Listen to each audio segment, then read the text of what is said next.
Hi, welcome to the keying and transparency section of the After Effects Basic Training series. What I have here is a blank composition with this piece of footage of our action star pretending like he gets, shot or blown up. And what we can do is key out the green and put something else behind him. Now, of course, an effect like this could take hours, but I'm just going to kind of quickly run through the basics. So with the layers selected, I'm going to choose Effect, Keying, Key Light. And this is After Effects Keying plugin for green and blue screens.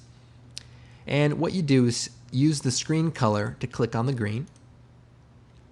And that gets rid of most of the green. We can turn on this toggle transparency switch. Now we see we have a bunch of stuff in here that shouldn't be. And we can go down to the screen matte options and just increase the clip black and decrease this. We can also increase the gain a little bit. Anyway, you can actually check out a more advanced tutorial on this at videocopilot.net, but as you can see, this plugin will key out green or blue. Now, we do have another problem, is this stuff in the background. So to get rid of that, we're going to use a mask.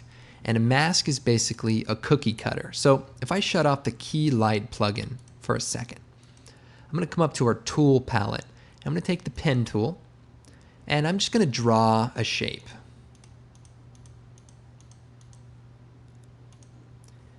And as you can see, when I close that shape, everything outside of it gets cut off. And this is called a mask. Now, if I toggle down the layer properties, we now have a mask added. And we can look at it, and there are a few properties to this mask. Now, first of all, there is the mask path, and that is the shape that we can then adjust and move around. We also have feathering, which can be increased to soften the edges of the selection. This doesn't necessarily have to be used with green screen. You can use this to make a photo montage or a video montage and soften the edges of your pictures. Just try to think of the possibilities with these masks. There's also the opacity and the expansion. So the expansion will kind of grow the bounds or shrink them if you would like that. Now, these parameters have a stopwatch, which means they are keyframeable. So I could set the keyframe for the mask path, move forward a bit, and take the selection tool and just adjust these mask points. Then if I play this back, you can see those points kind of adjust. So kind of a helpful thing that I'm sure you will use in the future. But for now, I'm going to select the mask and hit delete. Now, what I want to use the mask for is to get rid of some of this background stuff in our helper right here on the side. So if I turn Key Light back on, I can take the pen tool and click around the edges and basically draw a shape around what we don't want to include in the shot. This is also called a garbage mask, and that basically cuts out everything that's not inside of this shape. Now, taking out the background is the first part of a shot like this. Now, we want to add something to the background. So if I go to my project window, go down to my Action Movie Essentials collection, and this is a collection of action stock footage that you can find at videocopilot.net, one of our products. And inside of here are some explosions. And we can take one of these explosions, say the explosion 1, and drag it underneath this Tino movie. And if we go to right here when he gets blown up, we can then line this explosion up, scale it up, and so we've sort of created a basic composite of this explosion. Now, of course, we would want to finesse this and make it more impactful, but you get the basic idea of compositing. You have layers on top of other layers, and some of them have transparency, some of them don't. Other things I want to talk about is transparency. Here's our footage of our action star. Now, I'm going to go into another one of our products called Riot Gear. And Riot Gear is sort of organic stock footage, paint effects, and ink and things. And I'm going to go into our paint splatter effects. And I'm going to take our first paint splatter and just drag it out to our comp. And as you can see, it's basically paint kind of thrown onto the screen. And you can see the background is black and the inside is white. Now, before we get into that, I want to talk about transfer modes. So if you're familiar with Photoshop, you're probably familiar with transfer modes. And transfer modes are basically different ways to blend with the layers beneath it. Now, if you hit F4 on the keyboard, that brings up the transfer modes. You can also click on the toggle switches button, and that'll bring up these if they're not already up. Now, we can change the transfer mode to multiply. And what that does is basically shows through anything that is white. Or you can change it to screen, which does the opposite of that. So all the black sort of gets keyed out, and now we have just the white. I recommend you kind of go through them and play with them and kind of see what they do exactly. But that's one way you can actually composite in After Effects. Now, it works even better if you're using, say, a texture. So if I shut the paint off for a second, I can go into our texture collection from Riot Gear, and I can take one of these textures and drag it onto our clip. In this case, it's this wall. Well, if I change the transfer mode to multiply, you see we sort of added a texture over our movie and only the dark stuff is showing through. Or screen will kind of show just the brighter areas. Overlay sort of does a mixture of both of those. Okay, now let's talk about a real important function called the track matte function. You can see it right here, and what the track matte function allows you to do is add transparency to a layer that doesn't already have a transparent track. So in this case, everything is opaque. There, if I turn on the transparency switch, we don't see anything. Now, if I go into my Riot Gear effects, and let's go to my ink drops. And if I take my first ink drop and drag it out, you see this is basically a clip of ink being dropped into a fish tank, basically. And it's perfectly matted, so we have black in the background and white in the foreground.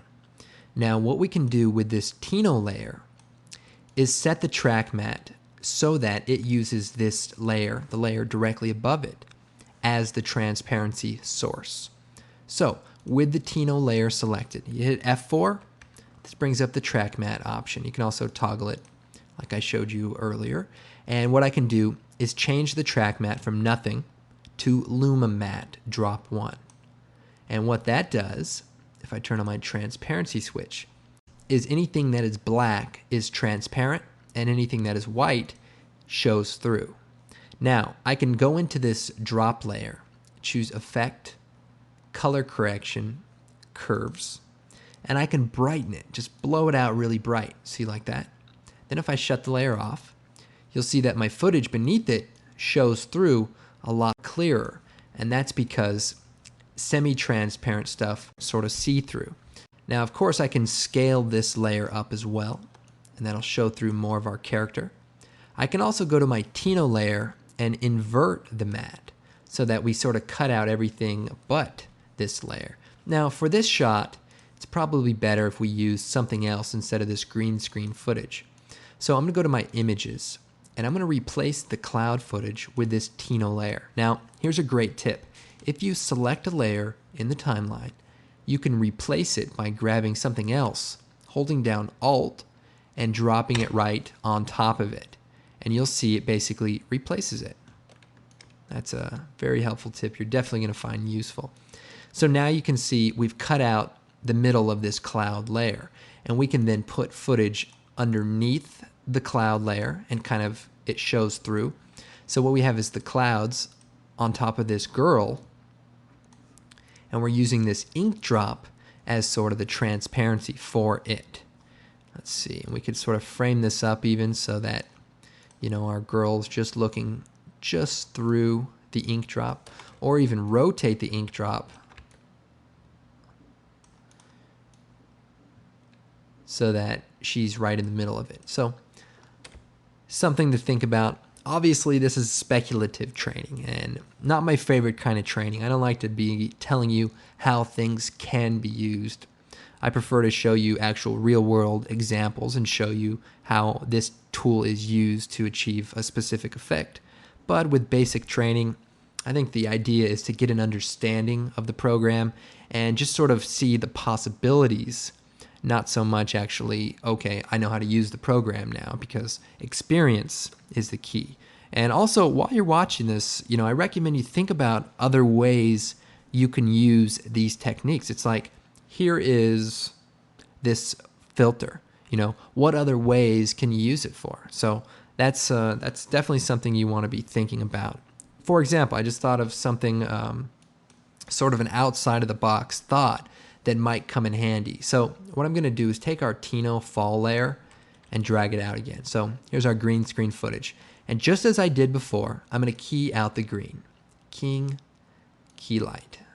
Select the green, we'll select the darker area, and just kind of make an adjustment to this. Then we're going to take the pen tool, and I'm going to cut out the outer stuff so that we just focus on our main character, just like we did before.